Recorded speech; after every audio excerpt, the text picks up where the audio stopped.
নেইমারের গোলে সান্তোসের জয়। ফিফার কাছে 55 জনের যে লিস্ট আনচেলত্তি জমা দিয়েছেন সেখানেও নেইমার রয়েছে। এখন শুধু অপেক্ষা 16 তারিখে যখন ফাইনাল স্কোয়াড ঘোষণা করা হবে, নেইমারের নামটা সেখানে কে উচ্চারণ করবে নাকি করবে না। আসসালামু আলাইকুম, আশা করি যে যেখানে আছেন সুস্থ আছেন। আমরা যারা নেইমারের খেলা নিয়মিত ফলো করি, নেইমার শেষ 5-6টা ম্যাচ যেভাবে খেলছে, এই নেইমার আগের নেইমারের তুলনায় যে অনেকটা বেশি আলাদা সেটা স্পষ্ট তার মাঠের পারফরমেন্সই বলে দেয়।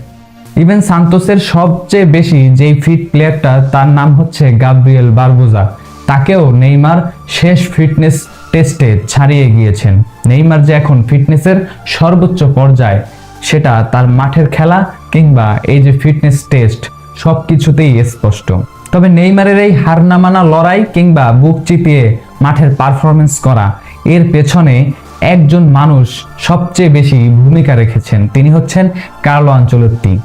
যদিও অনেকেই বলতে পারেন নেইমারকে কার্লো আনচেলত্তি হুঁশিয়ারি দিয়েছেন কিংবা শেষ কার্লো আনচেলত্তি আসার পর থেকে নেইমার একটা স্কোয়াডেও জায়গা পাননি, তবে ওই প্রত্যেকটা সিদ্ধান্তই নেইমারের আজকের যে অবস্থান সেই অবস্থানে আসার ক্ষেত্রে সবচেয়ে বেশি ভূমিকা রেখেছে। নেইমারকে এভাবেই কেউ আনতে পারতো এই পজিশনে, সম্ভবত সেটা হয়ে উঠতো না যদি কিনা কার্লো আনচেলত্তি ব্রাজিলের কোচ হতেন। ব্রাজিলের যে কোনো প্লেয়ার যখন মেইন ট্র্যাক থেকে সরে যায়, সে ওই অবস্থানে আর আসতে পারে, এর আগে কখনো এরকমের নজির আমরা দেখতে পারিনি।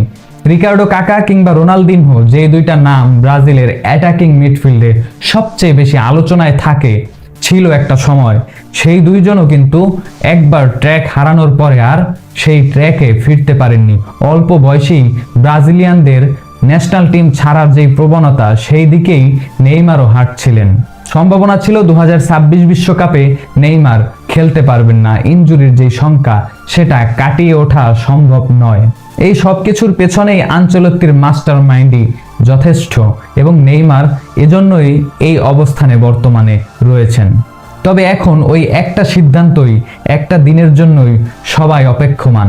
পুরো দুনিয়া এখন নেইমারের অপেক্ষায়। 16 তারিখে যখন 26 সদস্যের স্কোয়াড আনচেলত্তি ঘোষণা করবেন, সেই স্কোয়াডে নেইমার থাকবেনই এই প্রত্যাশা আমাদের সকলের। তবে নেইমার যে বিশ্বকাপের স্কোয়াডে থাকবেন সেটা আমরা এখন কনফার্ম ধরে নিতেই পারি, কেননা কার্লো আনচেলত্তি যেটা চেয়েছিলেন নেইমারের কাছ থেকে, তার ফিটনেস এবং ফর্ম দুইটাই এখন নেইমার গ্যাদার করতে পেরেছে।